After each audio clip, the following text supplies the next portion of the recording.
राधा कृष्ण को गोपना शाम कुंड राधा कुंड वृंदावन धाम की जय, नवदीप धाम की जय, गंगा माई की जय, जमुना माई की जय, द्वारका धाम की जय, स्वामी तो भक्तवृंद की जय। All glories to God. All glories to God. Thank you very much.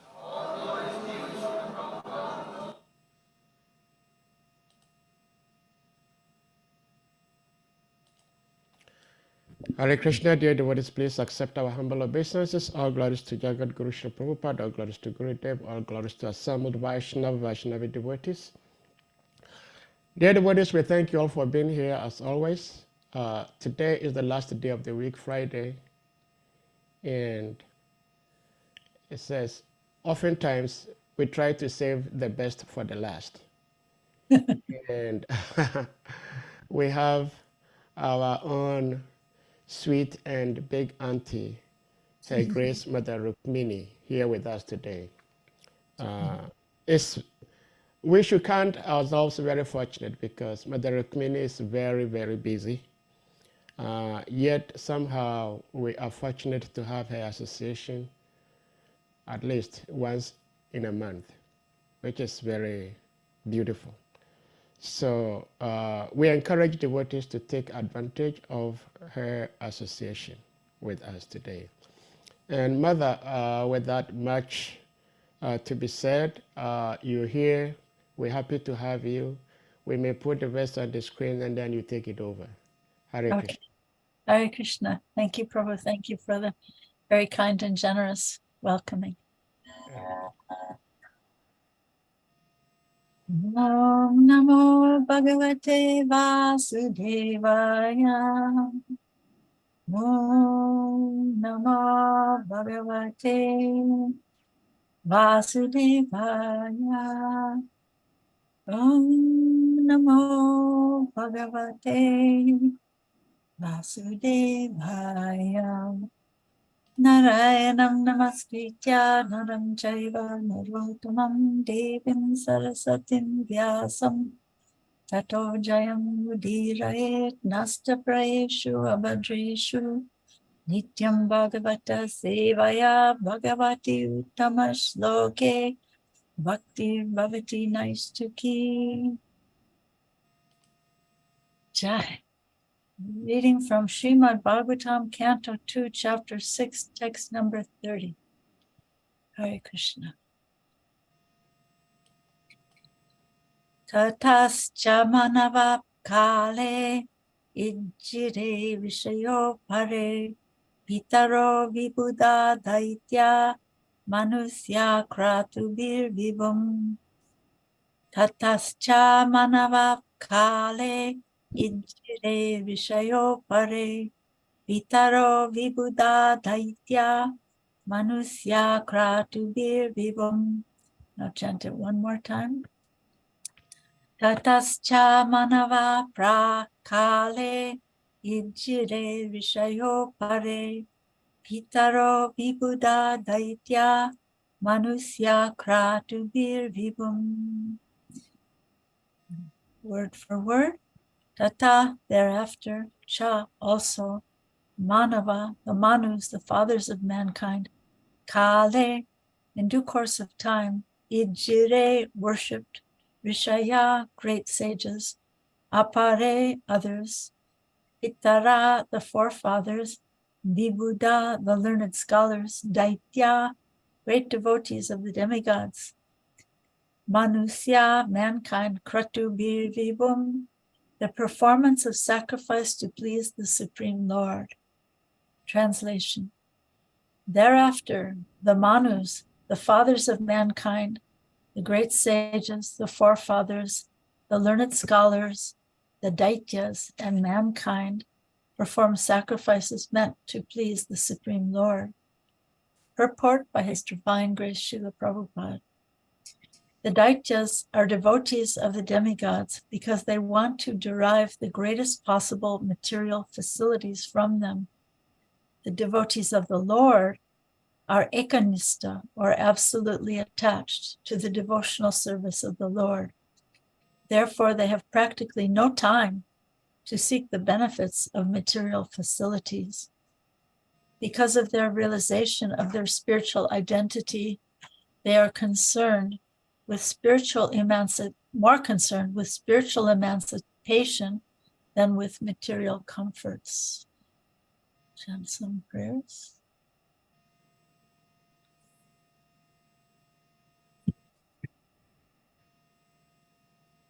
Om Ajnanatimirandasya Jnananjana Salakaya Chaksham Militam Yena Tasmai Shri Gurave Namaha. Shri Chaitanya Manovistam Stapitam Yena Bhutale Swayam Rupa Kadamayam Dadati Sapadantikam. Namo Vishnu Padaya Krishna Prestaya Bhutale Srimate Bhakti Vedanta Swaminiti Namane. Namaste Saraswate Deve Gauravani Pracharine Nirvishesha Sunyavadi Paschatya Deshatarine Vanchakalpatarubhyascha Sindhu Vaevacha Patitanam Pavanebhyo Vaishnavebhyo Namo Namaha. Jai Shri Krishna Chaitanya Prabhu Nityananda Shri Advaita Gadadhar Shivasadi Gaura Bhakta Vrinda. Hare Krishna Krishna Krishna Hare Hare Hare Rama Rama Rama Hare Hare. Svasyastu vispasya kalo prasidatam Danyantu bhutani shivam mitodiya Manascha badram bhajatadadhoksaje Aveshatam no matirapya vaituki. This is a prayer of Prahlad Maharaj from the 5th canto of Srimad Bhagavatam. I'll say it in English now as well. May the entire universe be blessed with peace and good hope. May everyone driven by envy and enmity become pacified and reconciled. May all living beings develop abiding concern for the welfare of others. May our own hearts and minds become filled with purity and serenity. And may all these blessings flow naturally from this supreme benediction. May our hearts be filled with spontaneous love for the transcendent Lord. Hare Krishna. Hare Krishna. Thank you so much for inviting me back to Africa, where I've never been in the physical body, but I travel on Zoom, hopefully each month. So thank you so much. In this verse, Lord Brahma is speaking to his son Narada. And this verse is a very short purport, but it's describing sacrifice and the different motives different people have for performing sacrifice. So what is sacrifice? It's really about gratitude. It's about giving up something you like, maybe money or time or anything that's dear to you, for a higher purpose, for God or for Krishna, right? So I checked with Webster's dictionary. Webster says, the surrender or destruction of some things valued for the sake of something having a higher or more pressing claim. So that's Webster's definition of sacrifice. So have you ever experienced somebody comes to the temple and maybe tomorrow there's going to be an initiation or maybe there's going to be a wedding or something. And you say to someone new at the temple, we're going to have a fire sacrifice tomorrow. And they kind of get a little bewildered, like, well, what's going to be sacrificed? I mean, are you guys going to be throwing virgins into a volcano? Or is it going to be like a bloody sacrifice of an ox or a lamb, like in the like what's described in the Old Testament? And then you might say, well, no, we're just going to sacrifice grains and a few bananas. And then people feel a lot more relaxed, right? But so what's the purpose of sacrifice? Sacrifice is about giving back in gratitude. It's really all about gratitude. And Srila Prabhupada mentions gratitude. It's not a word we hear so much in the Krishna consciousness movement, but if you keep your eye out in Srila Prabhupada's purports, you'll see beautiful references to gratitude. He says in one place that someone who is intelligent is always grateful to his benefactors. So here's something, let's see. Here's something about gratitude from Srila Prabhupada. Let's see. He says, lost my place here. He says that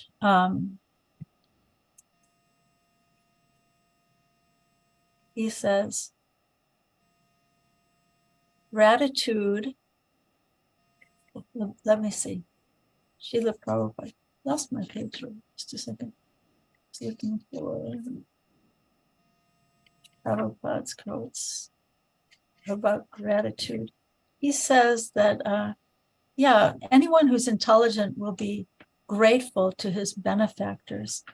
And then he talks about, here's a nice quote from Srila Prabhupada. This is from the 4th canto. Speaking about a devotee, Srila Prabhupada said, his only asset is good behavior, and he is grateful. Gratitude for the mercy of the Supreme Personality of Godhead is one of the qualities of Vaishnavas. Everyone should feel grateful to the Supreme Personality of Godhead because he is maintaining all living entities and supplying all their necessities. Here's another one from Srila Prabhupada. Let's see. Well, here's one that I wanted to share. About Krishna, that Krishna says, Lord Krishna is very kind to his devotees. He is always very grateful and magnanimous, and he possesses all abilities. And Prabhupada says, Krishna is very kind to his devotees. He is always grateful, and he never forgets the service of a devotee. So beautiful, huh? Yeah. Here's another one. Well, this is nice. This is not from Srila Prabhupada, but I'll share it. Thankfulness is the soil in which pride does not easily grow. So if you feel like you're maybe covered by a little pride, the best medicine, the best antidote is gratefulness. Yeah. So speaking about sacrifice being giving back and gratitude, Srila Prabhupada says someone who's intelligent is grateful to their benefactors. So think about it, right? We come to this world, we've heard this a million times, right? We come to this world empty-handed. We leave empty-handed. Everything has come to us as a gift. And if I'm so proud, so foolish that I think everything is coming by my own endeavors, then what does that say about me? It says that I'm really a fool, right? The air we breathe, everything else comes to us as a gift. Am I free to stop breathing? Am I free to stop eating or drinking water? So why not offer thanks to Krishna, to the one who provided all our necessities? So when we talk about yajna or sacrifice, I'm defining it as giving back in gratitude. Well, Krishna says in the 10th chapter, you know how Krishna talks in the 10th chapter about how the greatest of all things are represented by him, right? He is the secret of silence, so many beautiful things. He's the greatest of mountains. He's the greatest of priests. He's the greatest of everything. So he says in chapter 10, text number 25, that he's the greatest sacrifice. He says, Yagyanam Japa Yagyosmi. He says, of sacrifices, he is the chanting of the holy names, Japa. And Srila Prabhupada says in the purport that the Hare Krishna mantra is the purest representation of Krishna. So I was thinking, initiated devotees, we chant, like, takes about 2 hours a day, So I was thinking, why do we chant japa? This is the greatest sacrifice, the greatest representation of Krishna. Why do we do it? So I wanted to put Sahadev Prabhu on the spot and ask him, Sahadev Prabhu, why do you chant japa?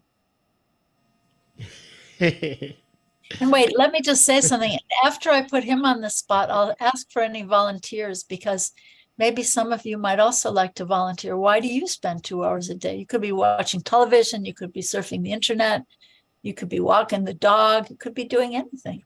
So Sahadev, why do you chant japa? Well, Hare Krishna, thank you.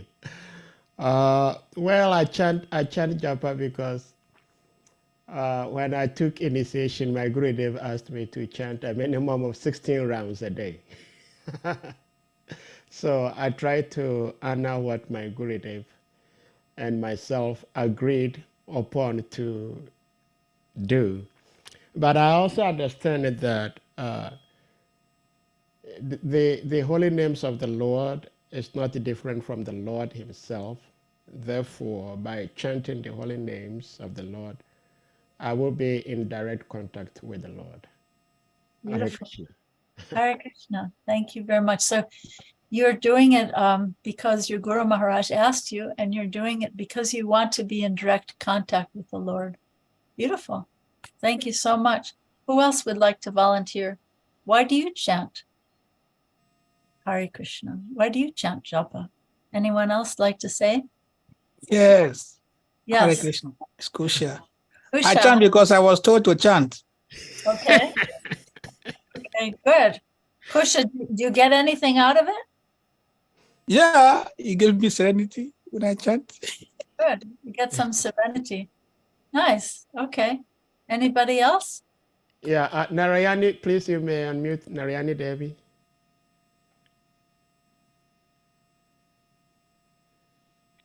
Hare Krishna, dear devotees, Hare Krishna, Mother. Haribol. I chant because it purifies my heart. Beautiful. Purifies your heart. Can you feel it? Narayani, that's Yes. a question for you. Yeah. Can you feel the purification? Can you feel the difference? Yes. Good. Good. Anybody else want to say why they chant? Hare Krishna. Hare Krishna.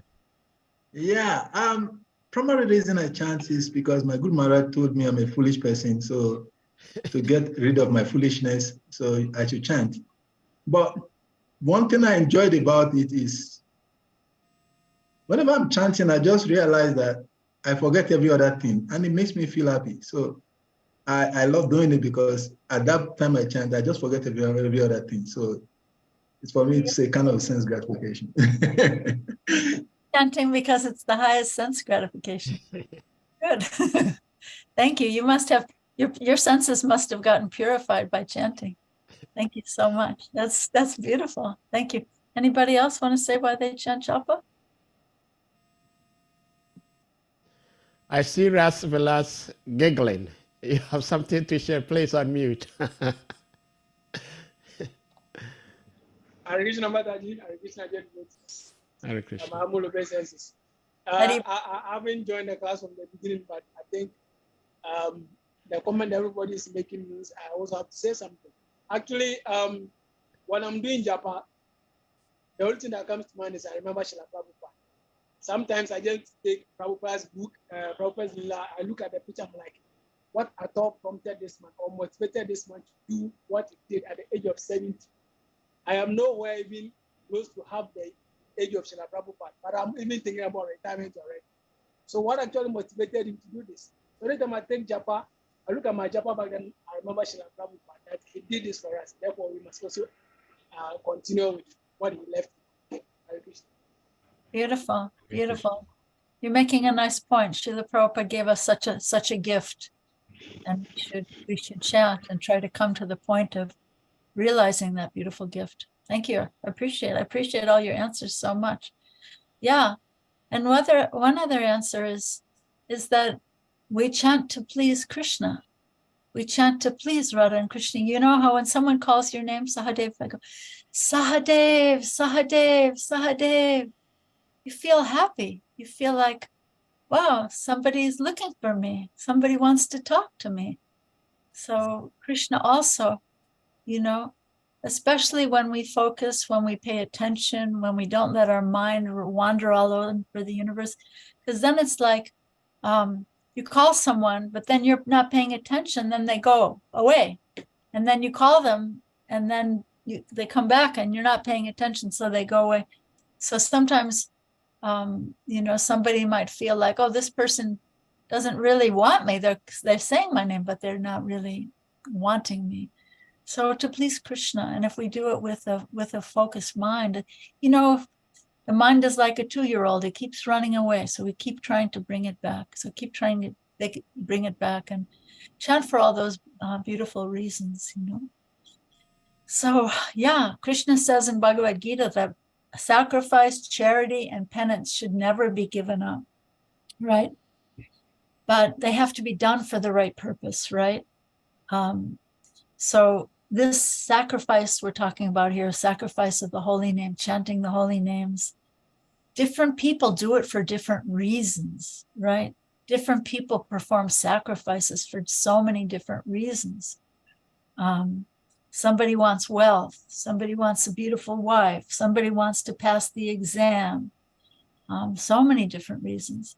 But devotees of the Lord are, in this purport, Prabhupada uses the term eka nista. That means they have like one pointed determination.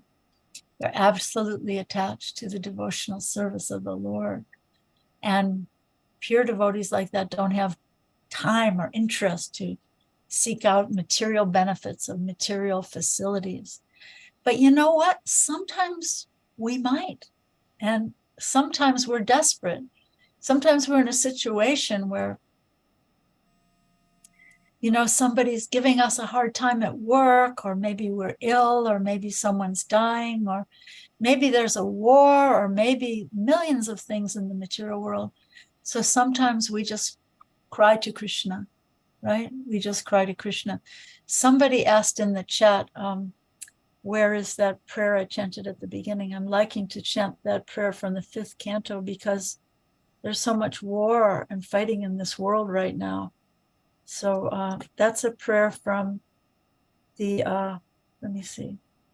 It's from the 5th canto of Srimad Bhagavatam, 5th canto, 18th chapter, 9th verse. If you want to look it up, it's a prayer of Prahlad Maharaj. But that's a translation that was given by Rabinda Swarup Prabhu when he came to an event here in Washington. So yeah, there's so much suffering in this world. And sometimes in the midst of suffering, it's really good to take shelter of Krishna and to cry to Krishna. And we might think, well, this is not actually, I'm not just like crying for pure devotional service right now. I'm crying to Krishna to save my life. But that's also good. And it's also better than like trying to just like fix things by my own will or intelligence or resources. So sometimes we might feel like, okay, this isn't the highest, but I am taking shelter of Krishna. So we have to remember that that's also really, really good. But then to contrast that, Srila Prabhupada, in the 16th chapter of Bhagavad Gita, he talks about the mentality of a demoniac person who performs sacrifices, right? So maybe you know this verse, it's a pretty famous one. Bhagavad Gita, 16th chapter, verses 13 through 15. The demoniac person thinks, so much wealth do I have today, and I will gain more according to my schemes. So much is mine now, and it will increase in the future more and more. He is my enemy, and I have killed him, and my other enemies will also be killed. I am the Lord of everything. I am the enjoyer. I am perfect, powerful, and happy. I am the richest man, surrounded by aristocratic relatives. Does this bring anybody to mind that you might know? And then here comes the sacrifice part. There is none so powerful and happy as I am. I shall perform sacrifices. I shall give in charity, and thus I shall rejoice. In this way, such persons are deluded by ignorance. So here's someone giving in charity, giving in sacrifice, but it's not really about Krishna as much as it is about them. It's all about me, me, me, what I'm doing, how great I am, what I'm going to get, right? So the devotees of the Lord like to change that focus and focus on the giver, right? Focus on the one who's given us so much in our lives, right? So, but those people who are in the clutches of the material world, material ignorance, it's all about me. It's about wealth or power. And instead of uncovering my real spiritual identity. So Prabhupada says, he uses a nice term at the end of this purport, that the real devotees, the pure devotees, are more concerned about spiritual emancipation than material comforts. So emancipation, wow. In the US, Abraham Lincoln wrote the Emancipation Proclamation. It's kind of an archaic word, but it's about freedom. So through performing sacrifice, this sacrifice of chanting the holy names, ultimately, we can become free from all of these things that bind us up in the material world, our ego, all the things that put us in bondage in the material world. So in Srimad Bhagavatam, 5th canto, maybe you read the story. It's a really great story. If you ever do plays there, I highly recommend it. Would be a great play. The story of the three lives of Maharaj Bharata. First, he's a great king. It's described that he's like practically on the level of bhava. He's practically on the level of ecstatic love. He goes to the forest, renounces his whole kingdom. The planet Earth is named after him, Bharat Varsha, pretty great king, right? But then he goes to the forest, and because he didn't have any association of devotees out there, he got attached to a little deer, and he got bewildered by this deer. Then he left that body thinking of the deer. Then in his next life, he became a deer, but that deer was always hanging around with the holy people. And then in his next life, he took his birth as, he was called Jad Bharat. And he didn't want to fall into illusion again. So he was, even though he was a pure devotee, great devotee, he was posing as a dumb person, an animal-like man. And his father kept trying to teach him and he wouldn't learn. And so his brothers just put him out in the field. Okay, you just scare away the birds and the animals so they don't eat the rice, whatever. But then these Kali worshippers, these ignorant people, very, very low people who misuse sacrifice. And I think in Africa, you have some of that too, right? People misuse sacrifice, use black magic to control or harm other people. So that's what these guys were doing. So they grabbed him. They thought, well, here's an animal-like man, and he looks like he's really good for sacrificing to the goddess Kali, right?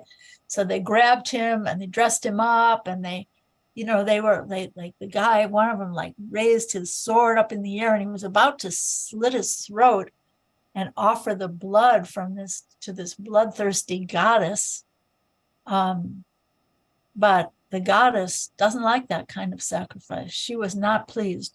She was infuriated, actually, by this unauthorized misuse of sacrifice, disobeying the injunctions of the scriptures and trying to murder a great devotee of the Lord, right? So what happened? Such a great story. I'm not going to read the verses exactly because they're so bloody, but you can look it up yourself. This is Srimad Bhagavatam, 5th canto. I didn't write the chapter, but the verses 17 through 19. Anyway, she was infuriated and she burst out of the deity form and she was leaping off the altar and she just killed those rogues and she used the big sword that they were going to kill Jad Bharat with. She used that sword and she saved the pure-hearted Jad Bharat. So, wow, what a great tale. So don't misuse sacrifice. Don't have materially motivated sacrifices, right? don't use black magic to control other people, right? Manipulate. So I want to conclude. Srila Prabhupada mentions at the end of this purport, as I said before, how devotees of the Lord are more concerned with spiritual emancipation than they are about gaining wealth or power. And therefore, devotees chant the holy name. They offer this sacrifice of the holy name of Krishna and receive Krishna's blessings for this, again, spiritual emancipation. So I wanted to share something that Srila Prabhupada says in the first canto in one of his purports, where he talks about real freedom and how when we take shelter of Krishna, when we offer our hearts in sacrifice, and a sacrifice of loving devotion, this is what he says we get. We get the real freedom of loving Krishna. So here's what he says. It's very beautiful. The need of the spirit soul is that he wants to get out of the limited sphere of material bondage and fulfill his desire for complete freedom. He wants to get out of the covered walls of the greater universe. He wants to see the free light and the spirit. That complete freedom is achieved when he meets the complete spirit, the personality of Godhead. So that is actually, sometimes it's described at the end of different chapters in the Bhagavatam, what the fruit of this hearing will be. So here we're hearing that the real fruit of this sacrifice is that we will get to meet we will become free, and we will get to meet the complete spirit, the personality of Godhead. So that's something that maybe we can all aspire for in our chanting of the holy names. So thank you so much. These are some thoughts on this verse. And are there any questions or reflections? And I always like to go back and forth between the men and the Vaishnavis. So I know the men are always very enthusiastic in Africa. So maybe we could go first with a man, and then we could ask one of the women or Vaishnavis if they have a reflection or a takeaway question. Thank you all so much. Hare Krishna. Hare Krishna. Thank you so much, Mother Rukmini Devi. So, dear devotees, if anyone has question, comment, starting from the male devotees, and then we'll go back to the female devotees. So yeah, what's a takeaway for you? Or reflect something back? What did you hear? You quoted one verse from Bhagavad Gita, I think chapter 10, where Krishna describes different things that represent him. Mm-hmm. And the Lord said, I don't remember the chapter, the verse, but it's chapter 10. 25. Okay, yeah, the Lord was saying it that of transcendental sound vibration, he is Om. Yes, he says that first, and then he says of sacrifices, I am. Okay, yeah. So my question is, in Western English language, I don't know how the creators of this language came to know about it, that in English language, almost every word that starts with Om has something to do with the Lord. I don't know if you have any like omniscient, omnipotent, omnipresent. Yeah. They all represent God. I don't know how they came up with that. Wow, yeah, that's beautiful, huh? Yeah. That's really beautiful. And actually, in one place, it's described that Om, because it's actually A-U-M, that the A represents Krishna, the U represents Sri Radha, and the M represents all living beings. Yeah. So that's very beautiful too. So if you think, I'm just going to love Krishna and I'm going to trample on all living beings, that doesn't work, because that's all part of the Om. Thank you. Beautiful reflection. Beautiful. Any of the ladies, Vaishnavis? Yeah.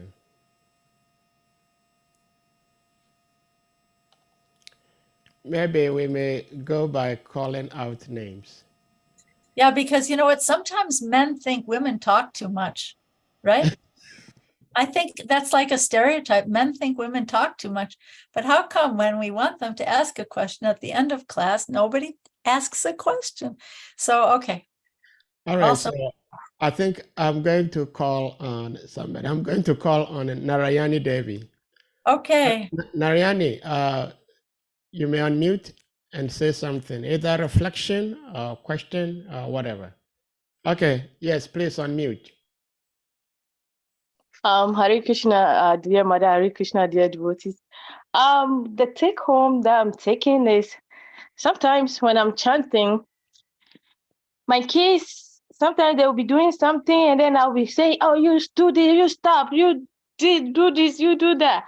So right now I realize that when I'm chanting, the Lord is with me, so I'm not supposed to be doing stuff like that. Well, thank you. Well, the Lord also wants you to take care of your kids. You know, He doesn't want your kids to be running in the street. He doesn't want your mind to be running in the street, but He doesn't want your kids to be running in the street. So you know what? If your kids are awake, like I always say, it starts the night before. If you can get to sleep early, maybe your kids are still asleep. Whoa, you can have some really peaceful japa.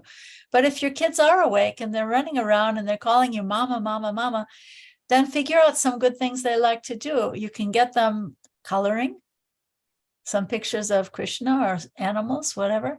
Also stickers. You can get them a little iPad, whatever, you know, but give them something to keep them busy so that you can be able to concentrate. That's just okay. Mother, my question is, my kids, they are not babies though.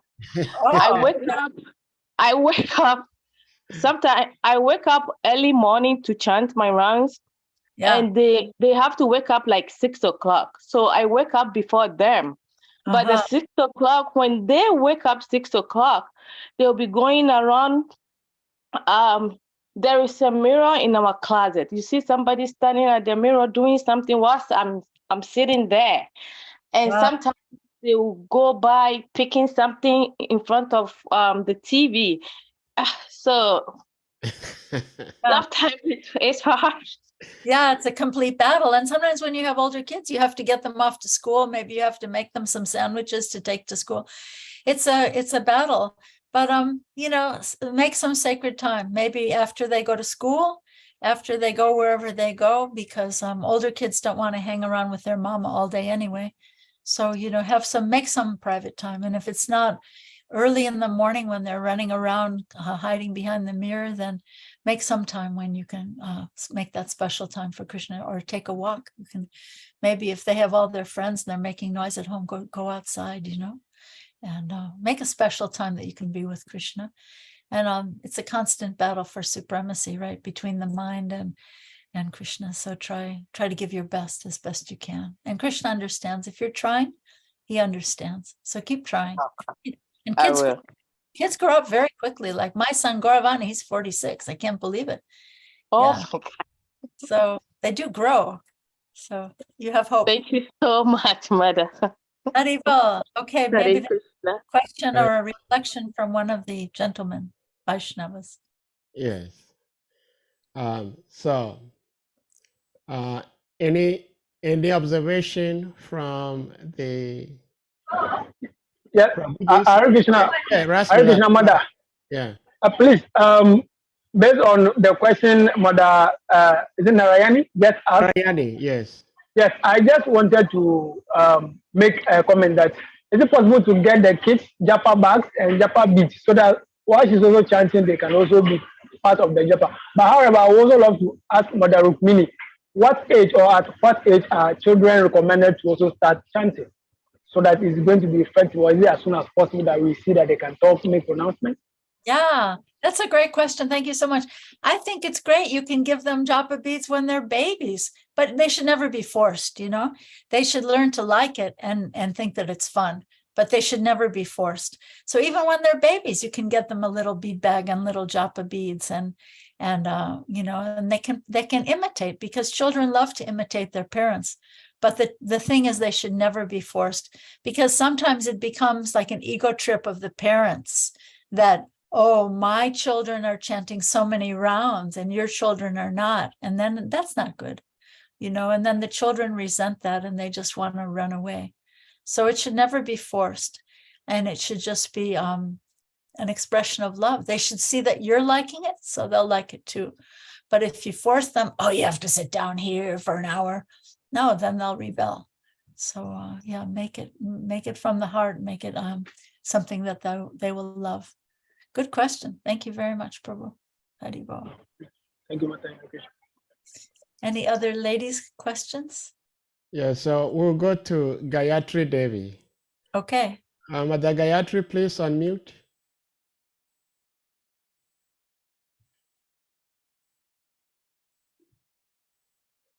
Where is Gayatri? Gayatri is here. Please unmute. And then, yes. Prabhu, please, I'm at a very noisy place, so please. No, we still mute my can hear presence. you.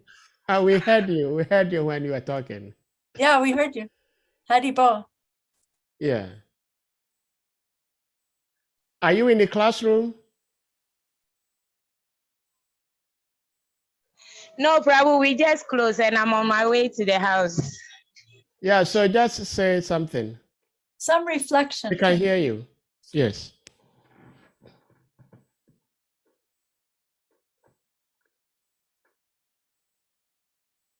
See, men should stop saying women are too talkative. It's not true. All the men don't say that anymore. Okay, see how quiet the ladies are? Yes, that stereotype should no longer be spread. It's a rumor. All right, so we go to Mother Atma then. Mother Atma Devi.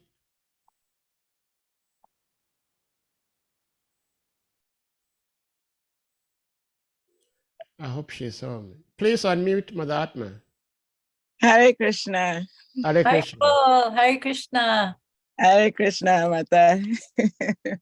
It's accept my humble obeisances. Grace to Shri Prabhupada, grace to Gurudev, grace to assembled devotees. Hare Krishna.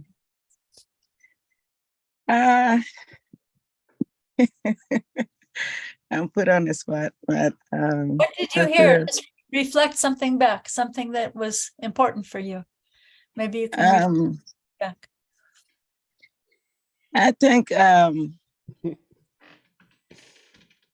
you know, in it's our japa basically is the focus and the attention we give during our japa.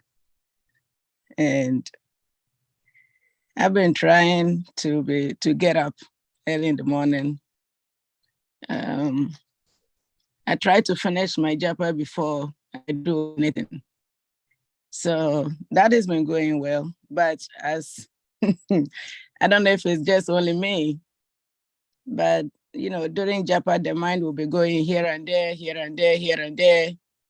And I do remember, you know, and sometimes you're falling asleep, you know, on top of the mind, you know, roaming all over the place, and you're falling asleep on top of that.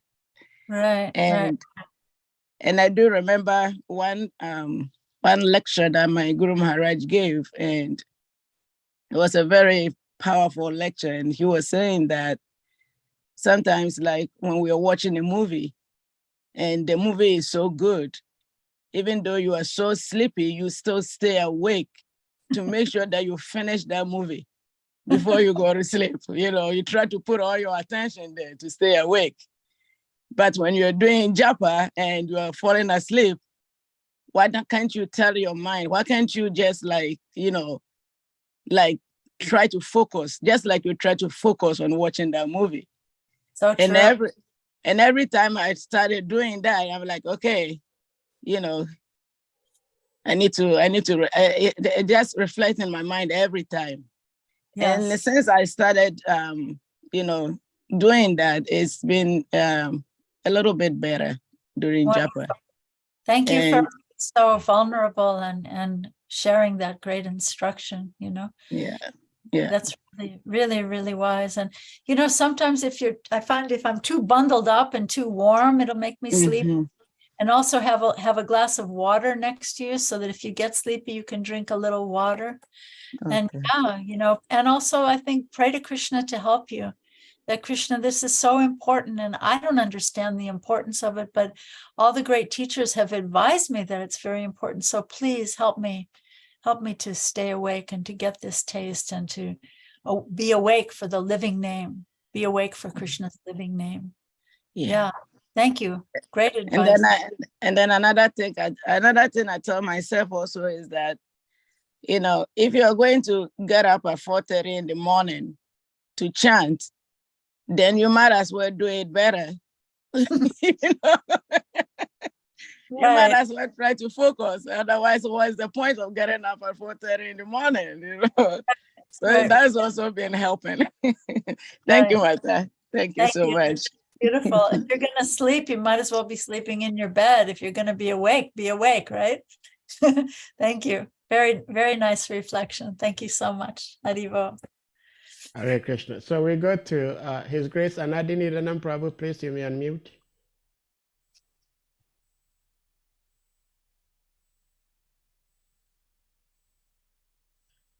Anadini Ranam.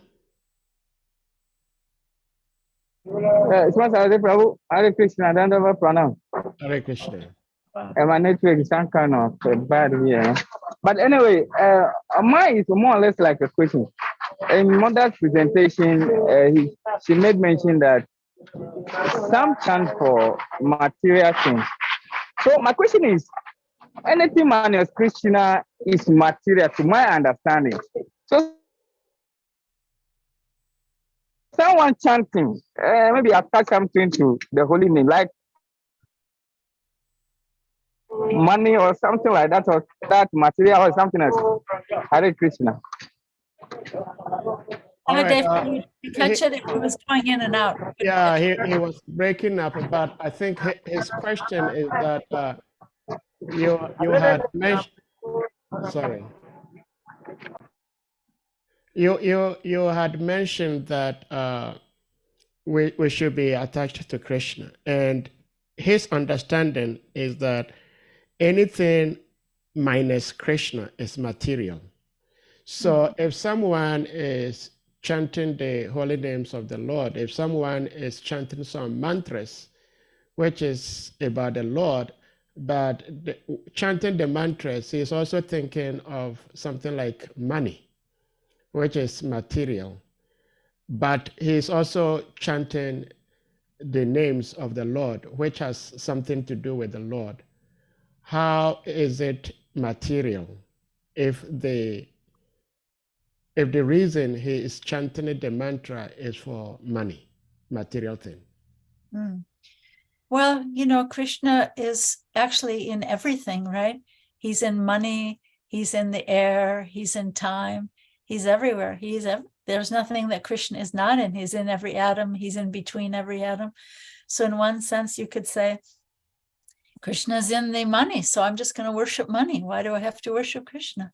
You know, but the thing is, Krishna is not, he's not so dumb, and he's not so cheap, and he's looking for our intention, you know, like maybe I really do need some money in my life to serve Krishna better and to take care of my family.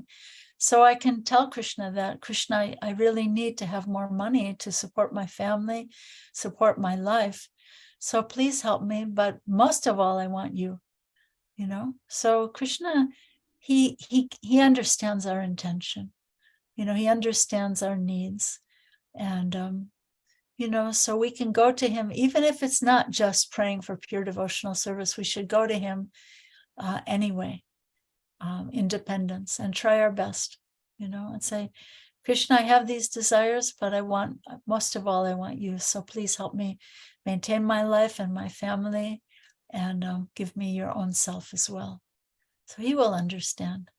He's not like a dumb stone. No, he will understand your intentions. And he also can't be tricked. Did I ever tell you this story? This one early devotee, he was trying to trick Prabhupada. He thought, well, he's supposed to be a great devotee. He's supposed to be a realized soul. So let me try to trick him with this question. So he asked Prabhupada, I'm not sure if I told this story before. So he asked Prabhupada, how many windows are in the Empire State Building in New York? This was in the early days in New York. So he asked, how many windows are in the Empire State Building? And Prabhupada just shot back at him. He said, how many drops of water are in a mirage or in an illusion? Such a great answer. So Krishna can't be tricked. You know, he's looking to see what is our intention.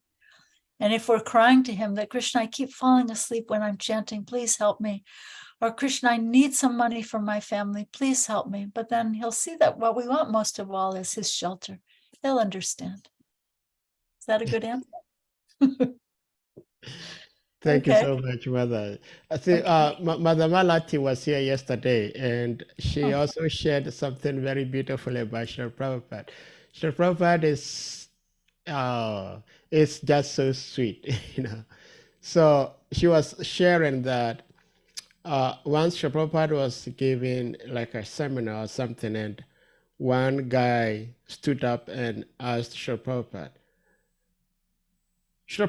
I think it's just Prabhupada. You trying to get everybody to go back home, back to Godhead. Then what remains in this world? There will be nothing left in this world. And Prabhupada said, "Don't worry. There will be many fools like yourself here all the time." But according to Madam Malati, Srila Prabhupada said it in such a very beautiful and loving manner that this person did not even take offense from it. So Srila Prabhupada's wit is top notch, you know. It's very beautiful. Thank you for sharing that. Thank you so much. Yeah. Maybe if there's no more questions, is there any other question or?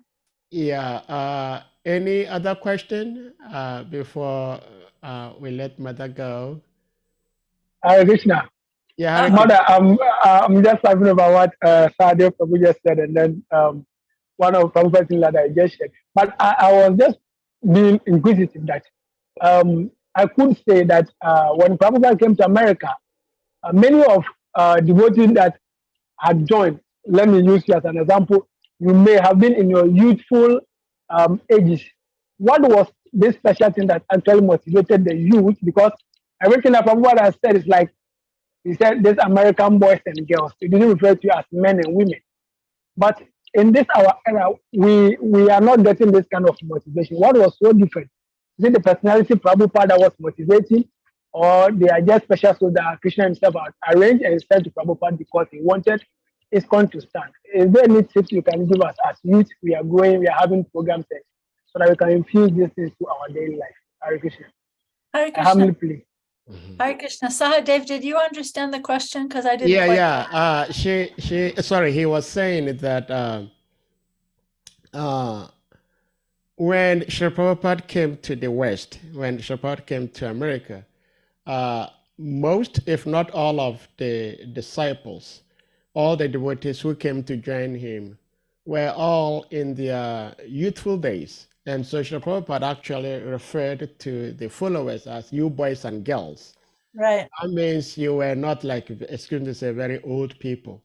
So what was the motivational factor that made like your humble self joined Srila Prabhupada in such a very youthful stage? And so most of you were in your very youthful ages when you joined, but it's become very difficult in this age of ours to attract young people to join. So his question is, what was the motivational factor? Was it because of Srila Prabhupada being Srila Prabhupada or something else? He just wants to know. Wow. Well, that's another great question. Thank you so much.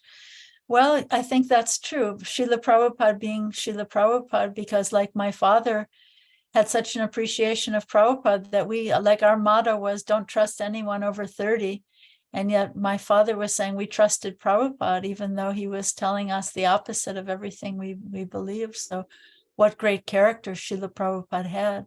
But also it was a climate of revolution. It was a climate of people were being sent to Vietnam to kill other people, be killed in a useless, senseless war. So sometimes suffering is a great motivation. So if we have more suffering, sometimes we turn to Krishna. But also I think for young people, we have to make it fun. Kirtan is fun, right? Kirtan attracts, I know in our Washington, D.C. temple, when we have capital kirtan, because Washington, D.C. is the capital of the U.S., that attracts all the young people. So try to have lots of fun kirtan, have lots of prasadam, yummy prasadam. If you have yummy prasadam and great kirtan with great mridungas, I think lots of young people will come. And then the last point is just that Prabhupada used to say, young bamboo bends and old bamboo breaks. So old people tend to be more set in their ways, but young people can be molded to a new way of thinking. So if we make it fun, I think we have to use our intelligence, how to make it fun for young people. And then lots of young people will come. Like there's a famous story of when Prabhupada came to Africa, right? And the devotees were just preaching to the Indian people. Only the Indian people were coming. And Prabhupada was complaining, where's the African people? And they said, well, they're not interested. And Prabhupada said, well, have a big kirtan, open the door and see what happens. So they went, I don't know where it was. They went into a township or something. They had a big kirtan. And all of a sudden, all these people were dancing their heads off, right? So make it fun and have lots of prasadam. You know, Prabhupada's secret weapon is ISKCON bullets. Have yummy prasadam, great kirtan, all the young people will come. Just make it fun. And yeah, invite the kirtan people. Thank you so much. Thank you Thank for you, the Mother. question, and thank you for the answer. I think actually myself is prasadam that caught me, so it's good. Prasadam is very sweet. Yeah, that's the secret weapon, right? Yeah. Haribo. That's great. But I used to like prasadam so much. I thought my initiation name was going to be Prasadam Das. So we all love prasadam, yes. Beautiful. Well, So okay, go ahead, please, Mother. Oh, I was just going to say, if there's no more questions, then maybe we could close. But thank you so much for inviting me. It's always a great joy and an honor to be with you there in Africa over Zoom.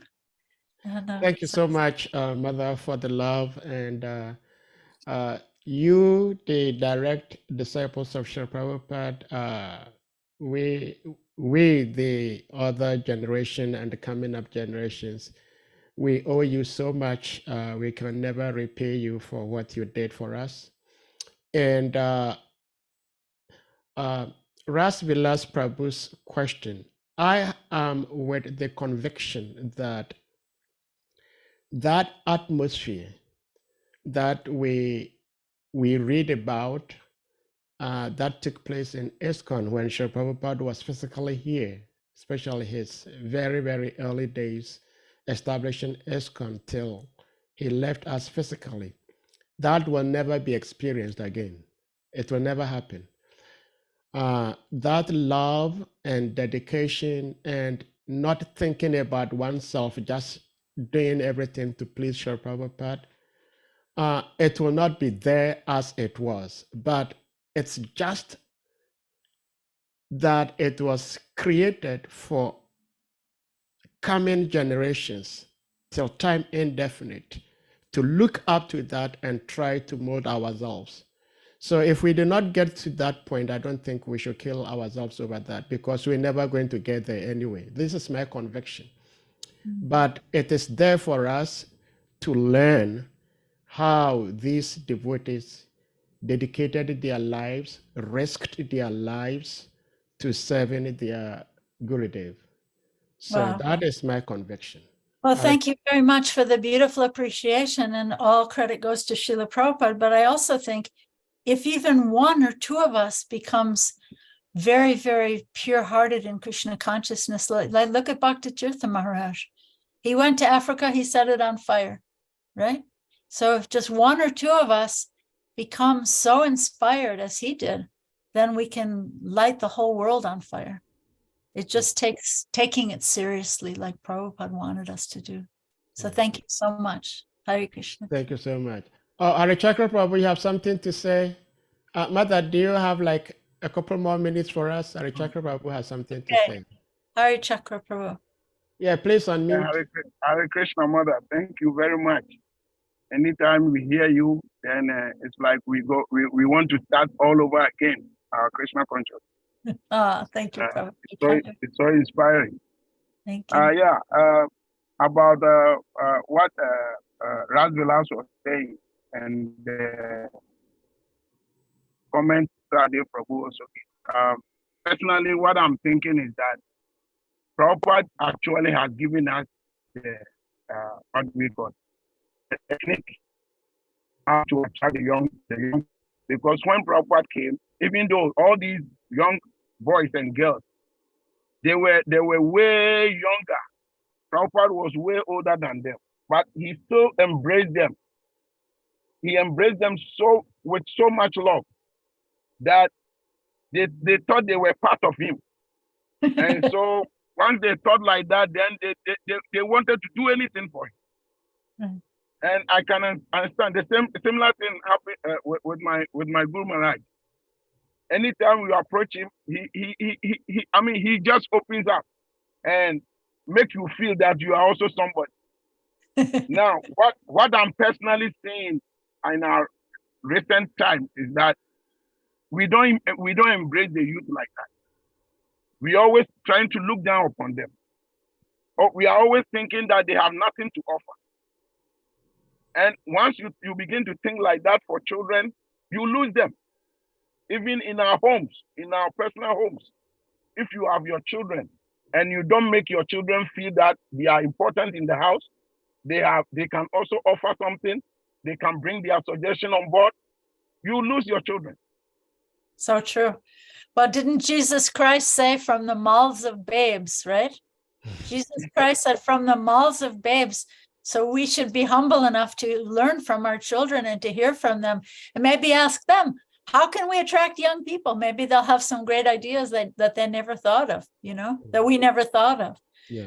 So yeah, from the mouths of babes, we can learn so much. But usually devotees in ISKCON, we like to talk, but we don't like to listen. But we have two ears and one mouth, so we should listen twice as much as we talk. Yeah. Let's try to listen more to the youth. I think that's great. Thank you for that nice point, Prabhu. Very, very wise.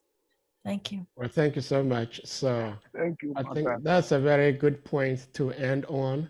So we therefore going to humbly request you all Vaishnavi devotees to kindly unmute, and we all chant the loudest Hare Krishna Maha Mantra to express our appreciation to our revered Auntie, Her Grace, Mother Rukmini Devi. Jai. Hare Krishna, Hare Krishna, Hare Krishna, Krishna, Hare Hare, Hare Rama, Rama, Rama, Hare Hare. Vancha kalpa tarvyasta, Sindhu Vyayevacha, Titanam Pavadabhyo Namo Namaha. Anantakoti Vaishnava Vrinda ki jai. Hare. Our Grace Mother Rukmini Devi Dasi ki jai. Jai. Jai. Hare. Hare